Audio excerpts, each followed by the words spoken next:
Hello friends, I am doctor Mukesh Goyal. I hope कि आप बहुत अच्छे हैं। और फ्रेंड्स, आज हम सॉलिड वेस्ट मैनेजमेंट के बारे में बात करेंगे। यहाँ से किस तरह के क्वेश्चंस आते हैं, हर कंसेप्ट को समझेंगे। इन्वायरमेंट साइंस का जो पेपर 2 है वह बहुत इंपॉर्टेंट है और नेट के पीवाईक्यूज हैं उसके डिटेल में हम बात करेंगे। तो बहुत तसल्ली के साथ बैठ जाइए, पीवाईक्यू का डिस्कशन होगा, प्रॉपर एक्सप्लेनेशन होगा। तो चलिए, आपके स्क्रीन पे एक पहला क्वेश्चन है और ये फैक्चुअल इंफॉर्मेशन आपको याद जरूर रखनी है। हर बार इस तरह का क्वेश्चन आता है। क्वेश्चन है, arrange the following biomass sources in increasing order of the available energy per unit mass. आपको बताना है कि नीचे कुछ आपको दिए गए हैं, बायोमास सोर्स दिए गए हैं। आपको इंक्रीजिंग बताना है ऑर्डर में एनर्जी की पर यूनिट मास। अगर हम यूज करते हैं तो सबसे कम, फिर उससे ज्यादा, फिर उससे ज्यादा, फिर सबसे ज्यादा एनर्जी किससे मिलेगी। अगर यहाँ पे देखें तो देखो, म्युनिसिपल जो सीवेज है ड्राई, यहाँ पे इनमें सबसे कम इससे होगी। उसके बाद एनिमल वेस्ट हो गया ड्राई, ठीक है। उसके बाद स्ट्रो ग्रेन क्रॉप्स हो गया, और इनमें सबसे ज्यादा वुड चिप्स, सो और मिल डस्ट एंड फॉरेस्ट रेजिड्यू का होगा। यानी कि इस तरह का जो ऑप्शन है A C B D, right option हो गया सेकंड।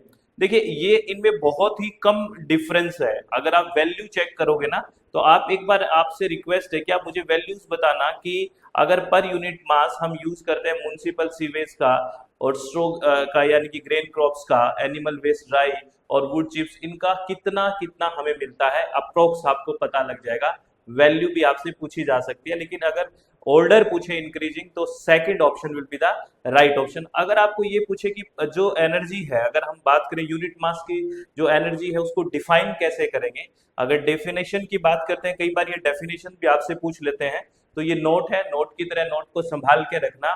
कह रहा है energy available per unit mass, यानी कि एनर्जी डेंसिटी और कैलोरीफिक वैल्यू मेजर्ड इन किस में, मेगाजूल पर किलोग्राम में बेसिकली ये मेजर होती है। और ये किस पे डिपेंड करती है, heavily depends on the chemical composition, यानी कि उसमें कार्बन और लिग्निन कंटेंट कितना है, and the proportion of non combustible inorganic material like S in the dry biomass, ये कितना है, इस पे डिपेंड करता है। तो आपसे ये भी पूछा जा सकता है कि जब हम पर यूनिट मास की बात करते हैं, एनर्जी की बात करते हैं, तो वो किस किस पे डिपेंड करता है। इस तरह का क्वेश्चन भी आपसे पूछा जा सकता है। और एक चीज है, आप है ना इंक्रीजिंग और डिक्रीजिंग ऑर्डर को ठीक से पढ़ लें। बहुत सारे बच्चे ना उल्टा ऑप्शन कराते हैं।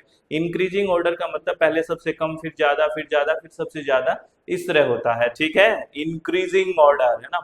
चलो, और ये अपना कोर्स लॉन्च हो चुका है इन्वायरमेंट साइंस के लिए अपनी वेबसाइट और ऐप पे। इसके बारे में डिटेल में बाद में ही बात करूंगा। चलो, next question, provision of extended producers responsibility, जिसको शॉर्ट में EPR बोलते हैं, ये काफी टर्म प्रचलित हुई है भाई। Provision of extended producer responsibility of producer, importer and brand owner for collecting back the waste generated by their products has been in the, यानी कि ये कौन कौन से EPR की जो बात है, आपको पता है कि जो प्रोड्यूसर है उस पर सारी रिस्पॉन्सिबिलिटी होगी लास्ट तक की वेस्ट का हो क्या रहा है। तो वो किस किस में है, सॉलिड वेस्ट मैनेजमेंट रूल 2016 में ये बात है भाई, EPR का concept. Construction and demolition waste management rule 2016 में भी है। प्लास्टिक वेस्ट मैनेजमेंट रूल 2016 इसमें भी है, बिल्कुल है EPR, इसमें तो बड़ा जिक्र हुआ है। ई वेस्ट मैनेजमेंट रूल 2016 इसमें भी है। बायोमेडिकल वेस्ट मैनेजमेंट रूल 2016 यहाँ नहीं है, यहाँ अलग से रिस्पॉन्सिबिलिटी दी गई है भाई। ये बायोमेडिकल वाला एक यहाँ पे ऑप्शन काट दीजिए। ये बहुत इंपॉर्टेंट क्वेश्चन है, सोचने वाली बात है, बहुत अच्छा क्वेश्चन है। इसका जो राइट ऑप्शन होगा वो A B C D हो जाएगा, यानी कि fourth option will be the right option. हमें सिर्फ और सिर्फ ई को एलिमिनेट करना है, जो EPR में नहीं है। और ये रिस्पॉन्स क्यों नहीं है, किसको दी गई है ये जिम्मेवारी, हम बात कर लेते हैं। जो E है, biomedical waste management 2006 doesn't include standard EPR provision for producer and slash importer. Instead, the accountability for segregation, collection and safe treatment falls strictly upon the healthcare facilities, generators and operators of common biomedical waste treatment facilities। यहाँ पे है इनको सारा, क्योंकि थोड़ा सा sensitive मामला है, तो यहाँ पे पूरी की पूरी व्यवस्था है, ये आपको ध्यान रखना है। ईपीआर का जो स्ट्रिक्ट है वो स्टैंडर्ड है, वहां से यहाँ निकाल के यहाँ पे शामिल किया गया है, इसलिए हमने ई को वहां से एलिमिनेट किया। इंपॉर्टेंट क्वेश्चन, शानदार क्वेश्चन, बढ़िया क्वेश्चन, ध्यान रखना है, ठीक है। और आप कमेंट में पहले जब मैं क्वेश्चन कराऊं तो थोड़ा रुक के आंसर किया करो, फिर मैच किया करो कि हमने ठीक आंसर किया है क्या, आपका आंसर मैच हो रहा है क्या, कोई डाउट है कि नहीं। मैक्सिमम कमेंट पे बात करोगे तो बात बनेगी। क्वेश्चन है, according to the solid waste management rule 2016, a landfill site should be at a distance of how many meter away from a pond. अब यहाँ पे देखना, कई जगह पूछ लेते हैं कि पॉन्ड से कितना अवे होना चाहिए, रिवर से पूछ लेते हैं, हाईवे से पूछ लेते हैं, और कई बार एयरबेस वगैरह से भी पूछ लेते हैं। तो ये पॉन्ड से पूछा है कि पॉन्ड, रिवर से नहीं पूछा है, ध्यान रखना। पॉन्ड से कितना दूर होना चाहिए, 200 मीटर होना चाहिए, है ना। आप इतने मुझे कमेंट में बताओ, रिवर से कितना दूर होना चाहिए। रिवर वाला क्वेश्चन कई बार पूछा गया है पोल्यूशन कंट्रोल बोर्ड में, स्टेट में पोल्यूशन में भी पूछा जाता है, जैसे राजस्थान पोल्यूशन कंट्रोल बोर्ड का एग्जाम हुआ उसमें पूछा गया कि रिवर से कितना दूर होना चाहिए लैंडफिल साइट, ये आप बताओ। इसका पॉन्ड का मैंने बता दिया, 200 मीटर होना चाहिए, ठीक है। चलो आगे बात करते हैं नेक्स्ट क्वेश्चन के बारे में। बहुत बढ़िया क्वेश्चन, इन्वायरमेंट प्रोटेक्शन यानी कि end of life vehicle rule 2025 shall apply to, कहां कहां अप्लाई होगा। देखो जब बात व्हीकल्स की आ गई है तो ज्यादा दिमाग जो लगाएगा वो गलत कराएगा, नॉर्मली क्वेश्चन ठीक हो जाता। Waste batteries cover under the battery waste management rule 2022, यहाँ ये इसको अप्लाई नहीं करेंगे, ये तो सेपरेट लॉ से वेस्ट से अलग से अप्लाई है। ई वेस्ट एज कवर्ड अंडर ई वेस्ट रूल 2020, इसके अकॉर्डिंग नहीं है। रजिस्टर्ड ओनर ऑफ व्हीकल्स, एक तो ये है भाई, रजिस्टर्ड ओनर्स ऑफ व्हीकल, एक तो सी ऑप्शन आएगा पक्का। डी है plastic packaging as covered under the plastic waste management rule 2016, ये इसमें कोई लेना देना नहीं है। रजिस्टर्ड व्हीकल स्क्रैपिंग फैसिलिटी, ये है। तो देखिए इसमें सीधा व्हीकल वाले ऑप्शन चूज करने हैं हमें, क्योंकि बात इसी की पूछी थी, थोड़ा सा दिमाग लगाना था। वैसे तो है तो गहराई वाली बात, लेकिन आप थोड़ा दिमाग लगा कर सकते थे। सी और E will be the right option, यानी कि third option will be the right option. बड़ा अच्छा क्वेश्चन है। चलो आगे बात करते हैं, नेक्स्ट क्वेश्चन की बात करते हैं। नेक्स्ट क्वेश्चन क्या कहता है, ये देखिए यहाँ पे प्लास्टिक लेबल दिए गए हैं, और ये बहुत अच्छा क्वेश्चन है। अगर आप पीवाईक्यूज देखते हो तो प्लास्टिक से यानी कि टाइप ऑफ प्लास्टिक से हर बार क्वेश्चन आता है। क्वेश्चन है जैसे प्लास्टिक लेबल 7, 1, 5 और 4 कहाँ मैच करोगे। तो प्लास्टिक लेवल अगर 7 है तो आपको पता है हम लास्ट में आ जाते हैं, स्टाइरिन वगैरह में आ जाते हैं। तो देखिए कहाँ पे है, ये देखो स्टाइरिन है ना, मिक्स प्लास्टिक, 7 से मैच कर दो। ए को हमने 4 से मैच किया, ए को 4 फर्स्ट, और लास्ट दो ऑप्शन है। चलो बी, एक को किससे करोगे, एक यानी कि बी को जो एक नंबर है प्लास्टिक लेबल, तो वो क्या होगा, पॉली इथाइलिन टेराप्थिलेट, जिसको हम बेसिकली पीईटी बोलते हैं। ये तो फर्स्ट पे यही आएगा, यानी कि बी का 1 आ जाएगा। तो अच्छे देखिए, ए का 4, बी का 1, फोर्थ ऑप्शन हो गया, वो राइट हो गया। ये बहुत इंपॉर्टेंट क्वेश्चन है भाई, है ना। और 5 को मैच कर देंगे, जो पीपी जिसको शॉर्ट में बोलते हैं, है ना, पॉली प्रोपाइलिन पीपी शॉर्ट में बोलते हैं ना। और उसके बाद 4 हो गया एलडीपी, यानी कि लो डेंसिटी पॉली इथाइलिन, है ना। तो राइट ऑप्शन ये हो गया फोर्थ। ये बहुत इंपॉर्टेंट क्वेश्चन है भाई, है ना। एक तो लो डेंसिटी, हाई डेंसिटी, यहाँ से भी क्वेश्चन पूछते हैं, जैसे मिल्क वाले बोतल के बारे में पूछते हैं कि कौन से प्लास्टिक का होता है, कौन सा लेवल होता है, उस पर ये क्वेश्चन पूछा जाता है। तो प्लीज ये ऐसे क्वेश्चन ध्यान रखने हैं जो हर बार आते हैं ऐसे क्वेश्चन। क्या आपको पता है जो मैंने अभी क्वेश्चन पूछा है उसका आंसर भी करो, प्लीज आंसर किया करो, ठीक है। आगे क्वेश्चन, ये भी बड़ा ट्रिकी क्वेश्चन है। क्वेश्चन है, in composition of municipal solid waste thermophilic microbes initiate the process. आप ये बताइए वो थर्मोफिलिक, ये एक बार है ना, ये यूजीसी नेट में तो पूछा ही गया है क्वेश्चन, पॉल्यूशन कंट्रोल बोर्ड में पूछा गया। थर्मोफिलिक नहीं होते हैं वो, है ना, वो थर्मोफिलिक नहीं, वो मीजोफिलिक होते हैं। थर्मोफिलिक तो हाई टेम्परेचर पे सर्वाइव कर जाते हैं, ये मीजोफिलिक फिलिक होते हैं। तो बस यहाँ गलती हो गई, तो इसलिए ये ए गलत हो गया, ठीक है।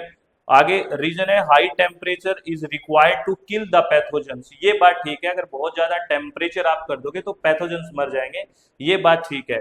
तो मीजोफिलिक होते हैं वो, थर्मोफिलिक नहीं होते हैं। थर्मोफिलिक में टेम्परेचर हाई होता है, मीजोफिलिक मतलब 20-25 डिग्री सेल्सियस पे वो अच्छा काम करते हैं।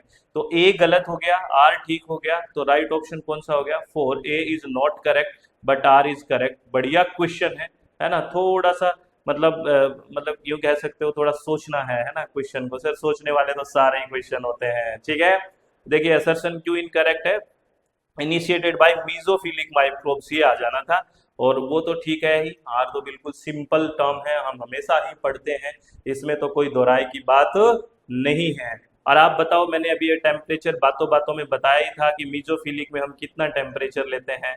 एक बार बता दो, ये क्वेश्चन सेपरेटली पूछा गया था, मीजोफिलिक का टेम्परेचर रेंज पूछी गई थी कि कहाँ बढ़िया काम करता है, ऑप्टिमम कहाँ सही से काम करते हैं ये माइक्रोब्स। ये क्वेश्चन भी पूछा गया था, ठीक है। अभी मैंने बता के भी गया हूँ, आप बताना। चलो नेक्स्ट क्वेश्चन, फिर देखो प्लास्टिक से क्वेश्चन है, ये भी बहुत अच्छा क्वेश्चन है। Identify correct statement about plastic recycling. Plastic recycling के बारे में अच्छा क्वेश्चन है भाई, प्लास्टिक और रिसाइकलिंग दोनों चीज आ गई। देखो सबसे पहले कह रहा है PET type plastic are significantly recycled world wide. ये बहुत ये खासियत है, इसलिए कोड भी एक है, आपको पता है। ये एकदम सही बात है, एक तो ये सही बात है बिल्कुल। बी कह रहा है polystyrene cups bottles and plates have a high recycling rate. ये तो बहुत नीचे आता है, इसकी हाई रिसाइकलिंग रेट नहीं होती है, ये काट दीजिए। हमने पीछे एक मैच किया है अभी, है ना, अभी क्वेश्चन देखा होगा आपने, तो ये नहीं आएगा। Thermoset plastic are readily recycled, नहीं, कहाँ थर्मोसेट रीडली रिसाइकल्ड होते हैं? नहीं, ये भी नहीं होते भाई। तो बी भी कट गया भाई, सी भी कट गया। अब है plastic can absorb material like oils and pesticide that can stay in recycled plastic. ये बात बिल्कुल ठीक है, क्योंकि ये एब्जॉर्ब कर सकता है ऑयल लाइक मटेरियल, पेस्टिसाइड, और वो बाद में रिसाइकल प्लास्टिक में भी आ सकता है। देखो कितनी खतरनाक चीज है, इसीलिए बैन करने की बात है कि मत करो यूज, मत करो। A and D will be the right option, और फर्स्ट ऑप्शन ही हमें मिल गया। बहुत शानदार क्वेश्चन, अति उत्तम क्वेश्चन, ये ध्यान रखना है। मैं इसको थोड़ा एक्सप्लेन कर देता हूं, क्योंकि यहाँ से क्वेश्चन हर बार आ रहे हैं। देखिए PET type plastic are significantly recycled world wide, ये बिल्कुल करेक्ट बात है। पोली इथाइलिन टेराफ्थलेट यानी कि PET is most widely recycled plastic globally. In 2026 countries like India report recycle rate at high as 90% for PET waste, ठीक है। while European rates for PET bottles are approximately 50 to 58%। ये data है current के, ये भी ध्यान रखना है। Polystyrene cups bottles plates have a high recycled rate, ये इनकरेक्ट किया था हमने, क्यों? क्योंकि पोलिस्टाइरिन, जिसको हम PS शॉर्ट में लिखते हैं, often found in foam cups and plates, is generally considered problematic and economically unviable, है ना, to recycle. It measure economies like the US, and the PS recycling ratio is low as 0.8%। कितना कम recycle होता है, which is significantly lower than PET, और high density के से भी बहुत लो होता है ये। तो इसलिए हमने ये गलत किया कि उस, क्योंकि ऑप्शन भी ये था ना कि ये हाईली रिसाइकल होता है, नहीं होता। आ गया थर्मोसेट प्लास्टिक का रेडली रिसाइकल्ड, ये भी हमने इनकरेक्ट किया था। क्यों किया था? थर्मोसेट प्लास्टिक जैसे बेकेलाइट है ना epoxy are permanently hardened once मोल्डर्ड and can't be remelt like thermoplastics, while specialized chemical recycling method are being researched in 2026, they are not readily recycled and are often sent to landfill or incinerated because their cross-linked chemical structure make them difficult to process। ये chemistry की बात समझ में आई इसके पीछे। Plastic can absorb, ये बिल्कुल ठीक था, like oil and pesticide then stay in recycled plastic. Plastic are porous enough to absorb contaminants from their previous use, such as cleaning agents, essential oil, and hazardous chemical like pesticide. These absorbed substance can persist through the mechanical recycling process and remain in the final recycled product। ये याद रखना, अच्छा question है, very very important. आपको कैसा लग रहा है सेशन? आनंद आ रहा है? बढ़िया है। तो कमेंट करते रहिए, बताते रहिए, मैक्सिमम लोगों को पहुंचाते रहिए, सब बढ़िया बढ़िया बातें करते रहिए। ये यहाँ पे बायोमेडिकल वेस्ट है और यहाँ पे कलर ऑफ कलेक्शन बैग या कंटेनर का कलर है। ये भी क्वेश्चन आपने देखा होगा, हर बार आ जाता है, बहुत इजी क्वेश्चन आता है। और मैं तो कहता हूँ ह्यूमन एनाटॉमिकल वेस्ट को पकड़ लिया करो सबसे पहले, और ये येलो में होता है।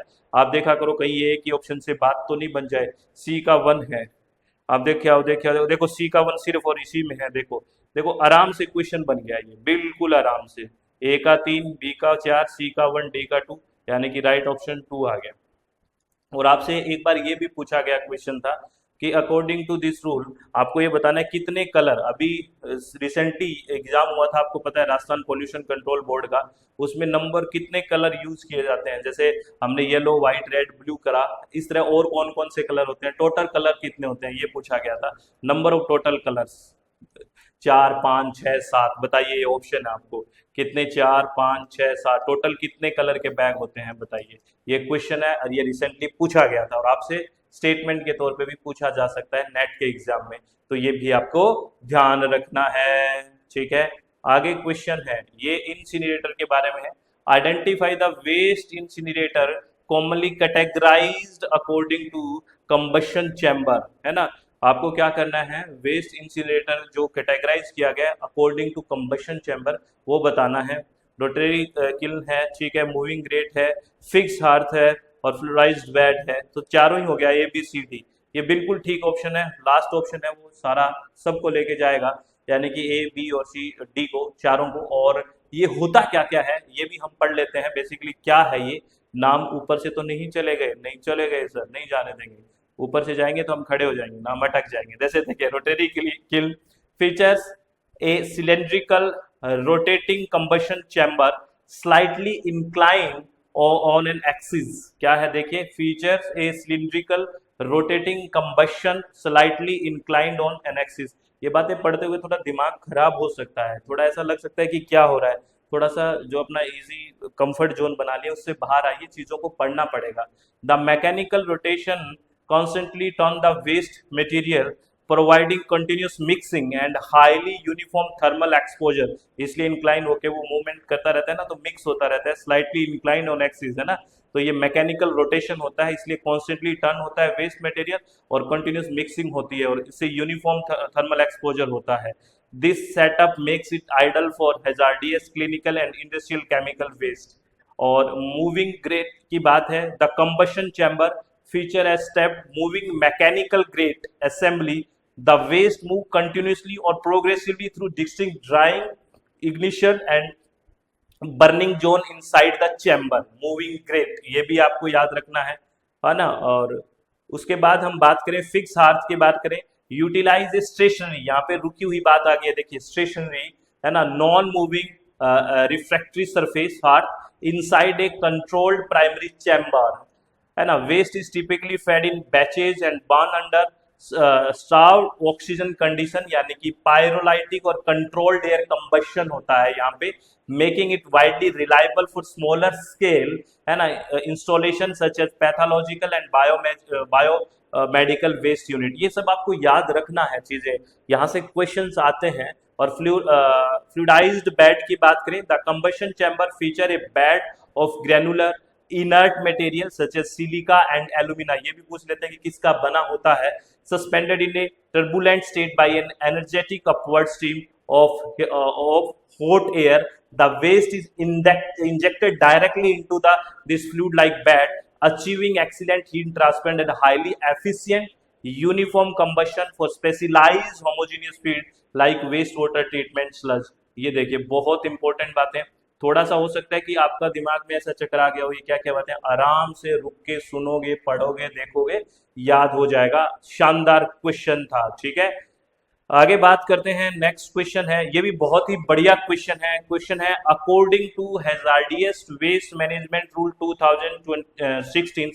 2016 a substance shall be classified hazardous if it, यानी कि according to hazardous waste management 2016 के तौर पे, अकॉर्डिंग टू दैट आप कौन से सब्सटेंस को हैजार्डियस वेस्ट कहोगे, क्या उसमें होगा। पहला, एक्सिबिट इन्फ्लेमेबिलिटी एंड कोरोजिविटी, बिल्कुल ये होगा, हैजार्डियस ही होगा। आगे कहते हैं, सेकंड कह रहा है has acute inhalation LD50 less than, ये यहाँ डेटा गलत है, काट दीजिए, एग्जैक्ट डेटा भी बताऊंगा आपको। Form potentially explosive mixture with water, ये भी हैजार्डियस होगा, सी हो गया। हैज एक्विड एक्वाटिक टॉक्सिसिटी विद 50% मोरिलिटी, है ना, मोर्टेलिटी सॉरी, विद 24 हार्स, यहाँ पे गलत हो गई बात, ये भी काट दीजिए। एक्सिबिट रिएक्टिविटी, ये तो ठीक है, कोरोजिविटी हो गया, इन्फ्लेमेबिलिटी हो गया, रिएक्टिविटी हो गया, है ना, और एक्सप्लोजिव हो गया, ये तो सारा का सारा हो गया, यानी कि ए आंसर आ गया, है ना, सी हो गया और ई हो गया, ACE, second option will be the right option. अब ये गलत है, वो देख लेते हैं क्यों गलत है, उसमें सही डेटा क्या होगा, कल को आगे से सही डेटा देके भी आपसे क्वेश्चन पूछा जा सकता है, तो आराम से सुनना, अच्छा क्वेश्चन है, बढ़िया क्वेश्चन है। देखिए, अगर हम बात करें हजार्डियस जो रूल है 2016, a waste substance is legally classified as hazardous based on standard criteria that define in physical, chemical और टॉक्सिकोलॉजिकल बिहेवियर, में जो बिहेव बता दिया क्लासिफाई कि ये होगा। इसमें बेसिकली दो हमने बात की थी कि वो गलत ऑप्शन है, एक्यूट इनहेलेशन क्राइटेरिया वो है, वो इनकरेक्ट दिया हुआ है। देखिए क्या, the regulatory standard define toxicity for gases और vapour using a lethal concentration LC50 होता है, रेदर देन LD डोज नहीं, यहाँ पे कंसंट्रेशन की बात होती है, lethal concentration LC50, and the precise threshold value is less than 10,000 ppm, not 50,000 ppm, ये भी आपको ध्यान रखना है। एक तो ये करेक्ट कर लेना, ठीक है। एक डी करेक्ट था, उसमें लिखा हुआ था एक्वाटिक टॉक्सिसिटी क्राइटेरिया, ये भी इनकरेक्ट है। According to the bureau of Indian standard BIS, test method specified in the rule, aquatic toxicity require a 50% mortality rate LC50 for zebra fish observe और 96 hours, not 24 hours. Option में 24 hours था, यहाँ आएगा 96 hours, तो ये याद रखना था, ये इंपॉर्टेंट है। अब गलत क्यों था ये भी पता लग गया, इसकी जगह सही क्या होगा ये भी आई थिंक आपको पता लग गया होगा। इसको नोट करके रखा करो, और जब भी आप क्लास देखो तो आप मैक्सिमम कोशिश किया करो कि व्हाइट पेज लेके बैठा करो, है ना, एक नोटबुक लगा लो कि आज मैंने ये कंसेप्ट सीखा, ये कंसेप्ट सीखा, और फिर आप उसको रिवाइज अच्छे से कर पाओगे। और जब तक रिवाइज नहीं करेंगे तो आपको पता है परमानेंट मेमोरी में चीजें जाएगी नहीं, टेम्परेरी से उड़ जाएगी, फिर फायदा क्या हुआ पढ़ने का। तो आप ऐसे बिल्कुल देखो, हार्ड वर्क के साथ स्मार्ट वर्क होना बहुत ज्यादा जरूरी है, तो प्लीज आप बढ़िया से काम करें, तभी बात बनेगी, नहीं तो बात बिगड़ जाएगी, ठीक है। आगे बात करते हैं EPR के बारे में, फिर क्वेश्चन है, देखिए, extended producer responsibility EPR mechanism has been incorporated for management of, किसके मैनेजमेंट के लिए है, प्लास्टिक पैकेजिंग वेस्ट है, बिल्कुल इसके लिए है, ई वेस्ट के लिए है, बैटरी वेस्ट के लिए है, यूज्ड ऑयल के लिए है, वेस्ट टायर के लिए, सब के लिए है ये तो EPR। तो राइट ऑप्शन ABCDE हो गया। हमने पहले एक क्वेश्चन किया था EPR से रिलेटेड, वहां पे कौन सा रूल हमने बाहर निकाला था बताना, अभी किया था और अभी क्वेश्चन पूछ रहा हूँ, देखते हैं आपको याद रहता है क्या। EPR का अभी एक और क्वेश्चन किया था, क्या तुम्हें याद है ये बात, ठीक है।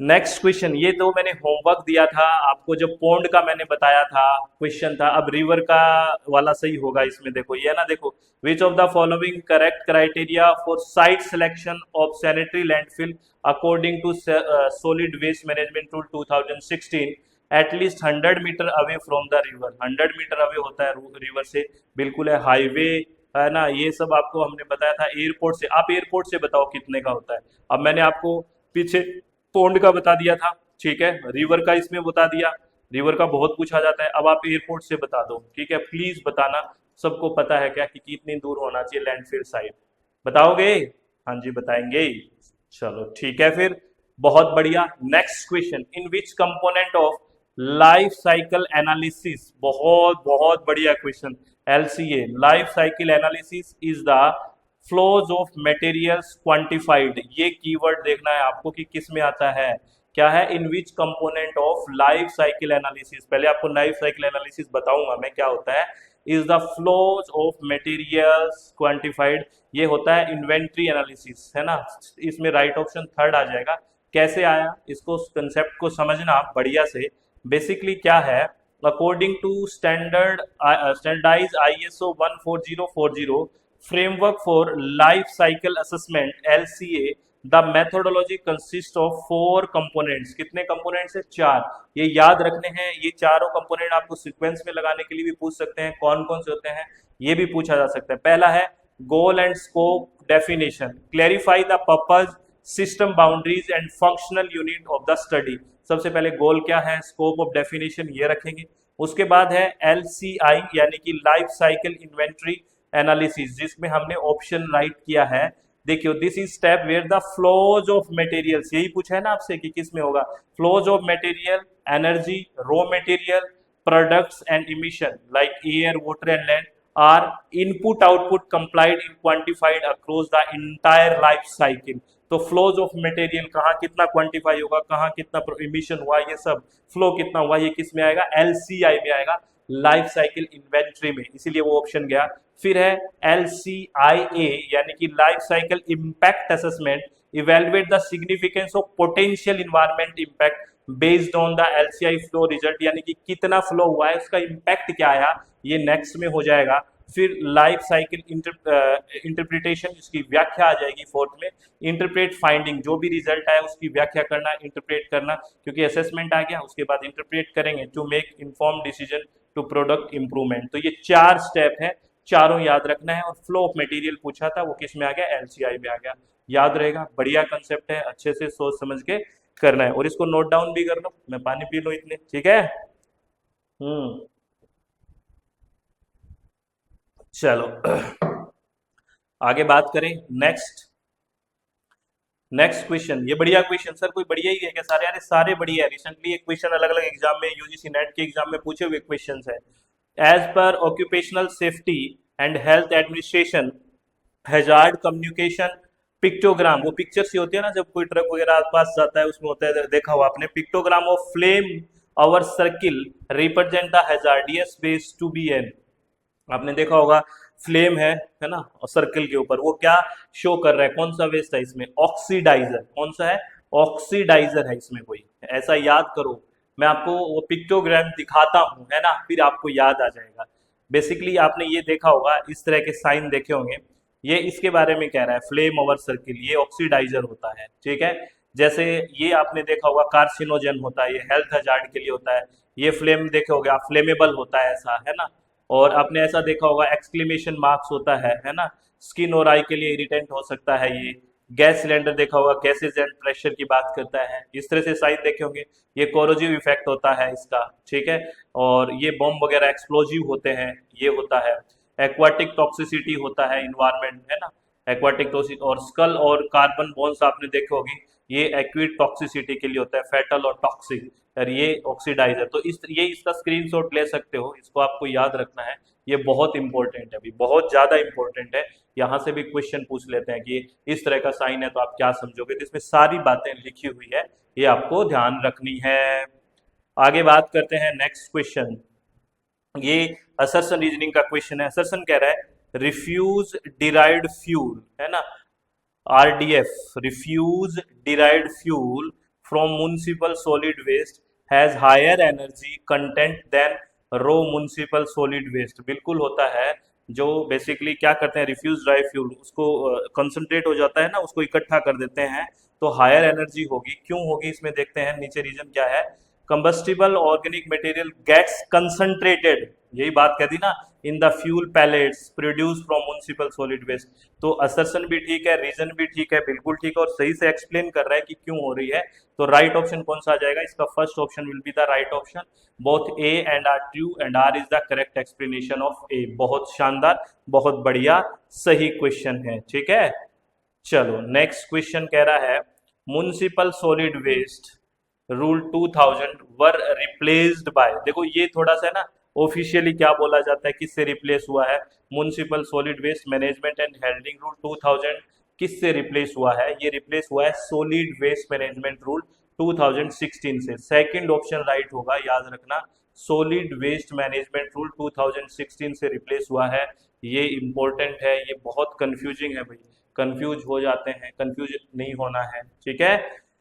चलो आगे बात करते हैं, नेक्स्ट क्वेश्चन के बारे में बात करते हैं। नेक्स्ट क्वेश्चन क्या कहता है, देखिए ये है कार्टेजेना प्रोटोकॉल डील्स विद, है ना, कार्टेजेना प्रोटोकॉल किसके साथ डील करता है, सीधा सीधा क्वेश्चन आया, और ये डील करता है बायोसेफ्टी, याद करो। और आपको अब मैं दो चीजें पूछूंगा, नागोया, है ना, नागोया प्रोटोकॉल, है ना, नागोया प्रोटोकॉल, और इसके बारे में, कार्टाजना के बारे में, ये दोनों बताओ मेरे को।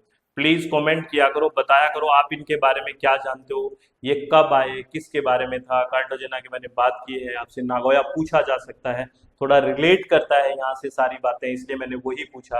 आपको, आपने रिलेट किया कि वो मैंने क्यों पूछा, यहाँ दूसरा प्रोटोकॉल क्यों नहीं पूछा, आपके दिमाग में कुछ आया कि रिलेशन ऐसा क्यों है, ये बातें आपके दिमाग में आनी चाहिए कि ऐसा क्यों हुआ है। ठीक है, चलो next question.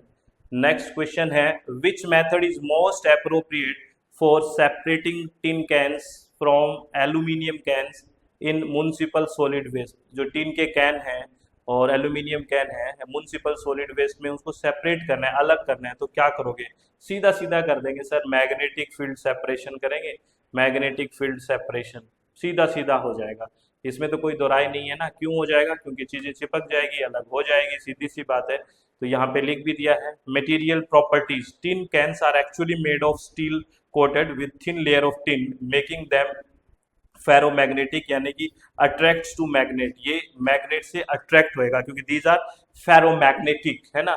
Aluminium cans is non magnetic and will not be attracted by standard magnet, तो अलग हो जाएगा क्योंकि मटेरियल जो टिन वाले हैं वो चिपक के बाहर आ जाएंगे, वो अलग हो जाएंगे, सेपरेशन हो गया। Separation process, passing the waste mixture under a magnetic separator pulls the ferromagnetic tin और steel can out will the leaving the aluminium cans behind, बस ये हो गया, सीधा सीधा बात हो गया। ठीक है, चलो आगे बात करते हैं नेक्स्ट क्वेश्चन की।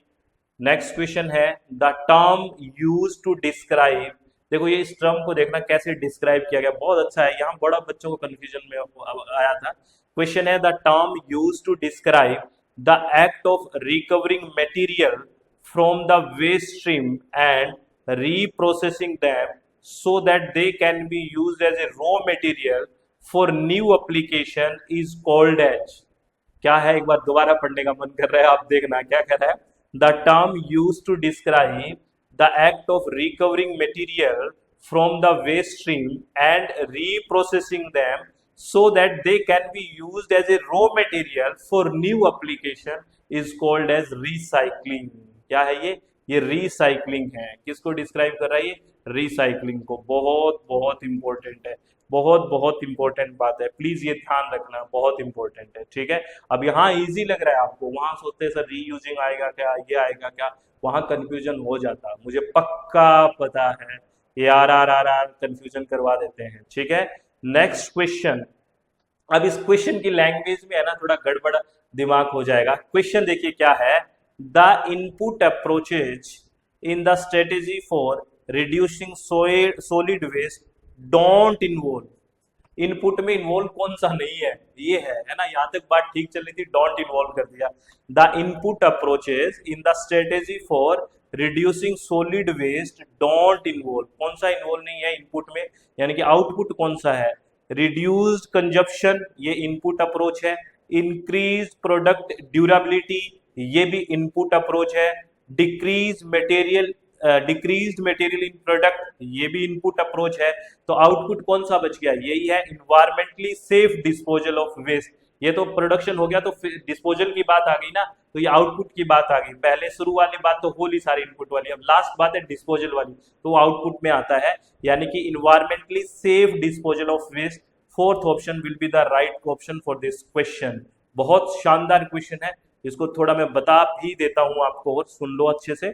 Environmentally safe disposal like engineer landfill और incineration is a output approach. ये कैसी अप्रोच है, आउटपुट अप्रोच है। It only deals with the waste after it has already been generated, अब तो जनरेट ही हो गया तभी डिस्पोजल की बात करोगे, इसलिए इसको आउटपुट में रखा गया है। And thrown away, it doesn't reduce the amount of waste entering the system, ये कोई वेस्ट सिस्टम में तो एंटर कर गया ना, उसको तो रिड्यूस नहीं कर रहा, क्योंकि वेस्ट अब प्रोडक्शन ही हो गया है, तो सीधी सी बात है वो इनपुट में नहीं आउटपुट में है।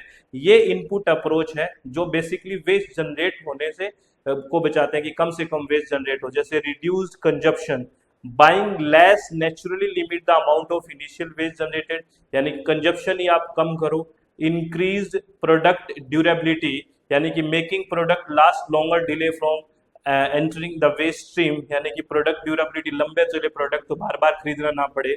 Decrease material in product source reduction through light waiting using less plastic और वाटर बॉटल, है ना, उसी में बेसिकली वहां पे ही जब प्रोडक्ट बना रहे हैं, है ना, वहां उसी टाइम क्या किया, रिसोर्स पे यानी कि सोर्स रिडक्शन कर देना, ये बहुत अच्छा मेथड है। तो ये सारे इनपुट के हैं, ठीक है। और एक जो इन्वायरमेंटल सेफ डिस्पोजल है वो किस में आ जाएगा, आउटपुट में।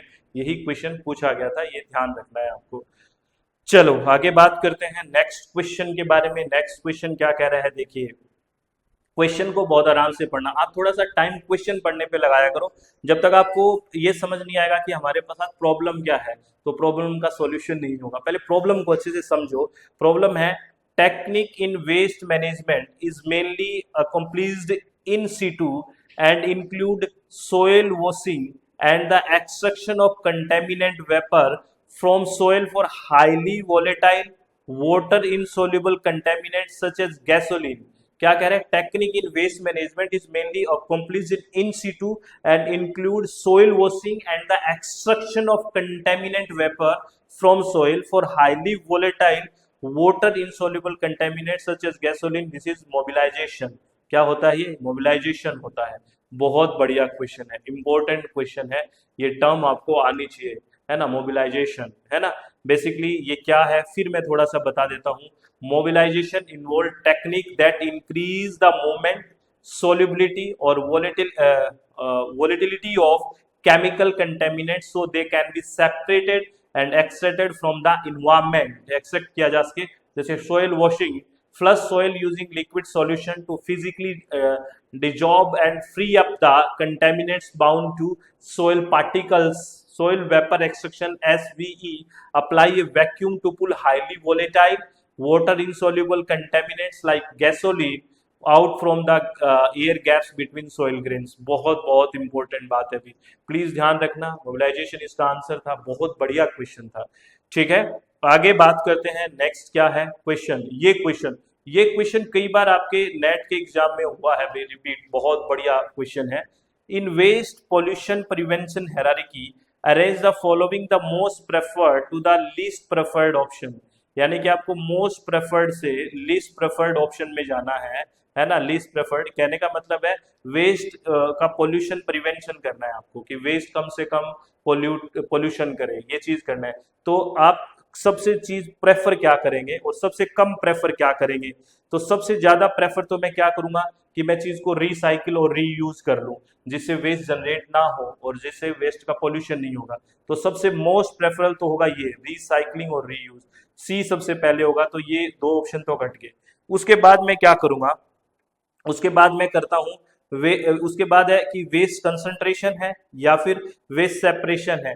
तो बेसिकली आपको क्या करना है, उसके बाद मैं वेस्ट को क्या करूंगा, सेपरेशन या कंसंट्रेशन, सेपरेशन या कंसंट्रेशन, सेपरेट करूंगा, फिर वेस्ट कंसंट्रेशन होएगा, सेपरेशन, उसके बाद वेस्ट का ट्रीटमेंट होएगा और लास्ट में लैंड फिलिंग होएगी। तो इसका राइट ऑप्शन कौन सा हो गया, fourth will be the right option, CBADE। बहुत बढ़िया क्वेश्चन है ना, बहुत बढ़िया क्वेश्चन है। आपको मैं थोड़ा एक्सप्लेन भी कर देता हूं, क्योंकि लास्ट में ही करोगे ना लैंड फिलिंग, तो जब वेस्ट आ ही चुका है तो लास्ट का ऑप्शन है लैंड फिलिंग। तो देखिए क्या होगा, अब इस स्टेप्स को समझ लेना। मोस्ट प्रेफर्ड हो गया रिसाइकलिंग और reuse, the highest priority among the listed option, it involve using item multiple times और reprocessing waste material into raw resource to prevent new waste from entering the life cycle. तो recycling और reuse सबसे prefer हो गया। उसके बाद waste का separation करना, before waste can be efficiently minimize और proceed it must be segregated into specific streams, separating organic waste from recyclable metal और प्लास्टिक्स। यानी कि सबसे सेकंड क्या होगा, पहले फिर हम सेपरेट करेंगे तो वेस्ट कॉन्सेंट्रेशन का क्या मतलब है, one separated the volume of hazardous और non hazardous residue is compressed और concentrated to make further processing, कि ट्रांसपोर्ट अच्छे से हो सके। जैसे पैलेट्स बनाते हैं ना कि कंसंट्रेट हो जाए, उनको इकट्ठा करना, वॉल्यूम उसकी कम हो, तो वेस्ट कंसंट्रेशन। उसके बाद वेस्ट का ट्रीटमेंट, यानी कि दिस इन्वॉल्व फिजिकल, केमिकल और biological processing to neutralize toxicity to reduce the total hazardous level of waste before final disposal. Treatment करेंगे फिर ही डिस्पोज करेंगे और फाइनली लैंड फिलिंग होगा जो लीस्ट प्रेफर्ड रहेगा। ठीक है, सबसे पहले हम रिसाइकलिंग करके देखेंगे, वेस्ट सेपरेशन होगा, वेस्ट कंसंट्रेशन। यहाँ पे ही कंफ्यूजन होता है बच्चों को वेस्ट सेपरेशन और वेस्ट कंसंट्रेशन में, ये थोड़ा ध्यान रख लेना है। ये बहुत इंपॉर्टेंट बात थी, ये आपको याद रखनी है। और ये क्वेश्चन कई बार आपके नेट के एग्जाम में रिपीट हुआ है, फिर रिपीट हो सकता है, फिर आ सकता है। तो कंसेप्ट को अच्छे से समझ लो, आत्मसात कर लो इसको। ठीक है, चलो बहुत बढ़िया, आगे बात करते हैं। Next question, consider the following regarding the incineration process of solid waste. Solid waste में हम कई बार कहते हैं ना, इंसिनरेशन पढ़ते हैं, पायरोलिसिस पढ़ते हैं, याद आया इंसिनरेशन के बारे में पूछा है। सबसे पहले की बात करते हैं, ये कह रहा है it is an oxidation process. ये तो हमें पता है ये ऑक्सीडेशन प्रोसेस है। आप बताओ पायरोलिसिस कैसा प्रोसेस है? पहला तो हो गया। सेकंड कह रहा है the two major combustible chemical element are carbon and hydrogen. ये बात भी ठीक है, यही चलते हैं भी, बहुत बढ़िया बात। Cellulose in the bio waste is transformed into organic acid. इतना जलेगा तो कहाँ ऑर्गेनिक एसिड, नहीं सीधा कार्बन डाइऑक्साइड पानी ये निकल जाएगा, ये तो नहीं आएगा। Excess source of air is not as necessary. Necessary होता है इंसिनरेशन में, तो ये भी काट दीजिए। ए और B is the right option, यानी कि third option will be the right option. बहुत अच्छा क्वेश्चन है भाई, बहुत बढ़िया क्वेश्चन है। इंसिनरेशन वगैरह से क्वेश्चन हर बार आते हैं, पायरोलिसिस से आते हैं, बढ़िया से ध्यान रखना। और इसको थोड़ा मैं बात और कर लेता हूँ इसके बारे में। हमने बात की ना कि एक इसमें सी डी तो आपको समझ में आ गया क्यों गलत है, सी को और डिफाइन कर देता हूँ। Cellulose in the bio waste is transferred into organic acid, ये फॉल्स है क्योंकि इंसिनरेशन रियलिटी इन क्या होगा, in a complete combustion incineration cellulose is completely broken down and oxidise into carbon dioxide and water vapour, not acid नहीं बनता है ना। Where organic acid form, the transformation of cellulose into organic acid happens during anaerobic biochemical process like acidogenesis in landfill or biogas plant, not during high temperature incineration। जब हम बात करते हैं ना एसिड बनने की बात करते हैं तो कहाँ बनता है? एनारोबिक में बनता है। जब मीथेन वगैरह की बात करते हैं तो याद करिए वहां एसिड बनाते हैं।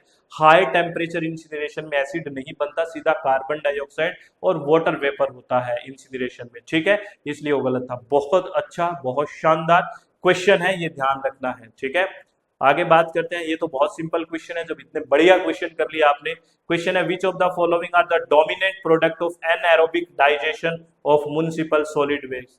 एनएरोबिक डाइजेशन है ना। अब आप कार्बन डाइऑक्साइड को भूल मत जाना एनएरोबिक आते कि यार ये हाँ होगा CH4 एंड CO2। ये जब हम बात करते हैं ना मीथेन का पूरा प्रोसेस, तो याद रखिए ये मेन होते हैं। ठीक है, बहुत इंपॉर्टेंट क्वेश्चन है CH4। ये देखो वन लाइनर है, लेकिन इसमें कंसेप्ट अगर नहीं पता, किसी को तुक्का मारने वो अलग बात है, कंसेप्ट समझ के कर रहा है उसको लग रहा है कि हाँ चीजें हैं, ये बहुत अच्छी वाली क्वेश्चंस है, हैवी बातें हैं, ये समझना पड़ेगा आपको। ठीक है, चलो नेक्स्ट क्वेश्चन। स्टेटमेंट का क्वेश्चन है hazardous material such as lead, mercury and hexavalent chromium is in one form और other are present in electronic waste. ठीक बात है, ये होते हैं ना हैजार्डियस वेस्ट, जैसे लेड है, मर्करी है, हेक्सावेलेंट क्रोमियम है, इन वन फॉर्म और other are present in electronic waste. Electronic waste में ये प्रेजेंट होते हैं, हैवी मेटल्स हमें पता है। फिर सेकंड स्टेटमेंट कह रहा है landfill of electronic waste is the best operation. नहीं नहीं नहीं, अगर इसका लैंड फिलिंग कर दोगे तो क्या होगा, नीचे जाएंगे रिस जाएंगे, नीचे कंटेमिनेट करेंगे है ना, लीचिंग वगैरह हो जाएगी। तो लैंड फिलिंग कोई बेस्ट ऑप्शन नहीं है, इसको काट दीजिए। तो statement first is correct, statement second is false, third option will be the right option. ठीक है, ये तो सिंपल क्वेश्चन था, ये तो सबको बहुत जबरदस्त तरीके से आ रहा था। आगे बात करते हैं नेक्स्ट क्वेश्चन। नेक्स्ट क्वेश्चन कह रहा है असर्शन रीजनिंग का क्वेश्चन है, कह रहा है the risk from radioactive liquid waste are caused under decontamination, solidification and disposal procedure. कह रहा है the risk from radioactive liquid waste are caused under decontamination, solidification and disposal procedure. बिल्कुल ठीक बात है, बिकॉज रीजन देखिए, because the chemical in radioactive liquid waste are hazardous in nature, इसीलिए risk होती है। बिल्कुल ठीक बात है, इसमें कोई दोराई नहीं है। Both A and R correct and R is the correct explanation of A. Right option हो गया, first option will be the right option. ये भी आपको ध्यान रखना है। और ये सारी बातें, और ये बेसल कन्वेंशन आपको पता है, प्रिवेंट ट्रांसबाउंडरी हैजार्डियस वेस्ट वाला था, तो सीधा सीधा क्वेश्चन था, ये ध्यान रखना है और बढ़िया से सीधे को समझना है और अपनी चित्त को शांत रखना है। और ये कोर्स के बारे में पूछना हो तो पूछ लेना, ये नंबर दिए हुए हैं, यहाँ पूछ लेना आप। सारी बातें बढ़िया से होती है अपनी ऐप और वेबसाइट पे। और अपने चित्त को शांत रखें, खुश रहें, किसी भी तरह की टेंशन लेनी नहीं है। ऑल द वेरी बेस्ट, बहुत बहुत धन्यवाद, thank you, thanks a lot friends.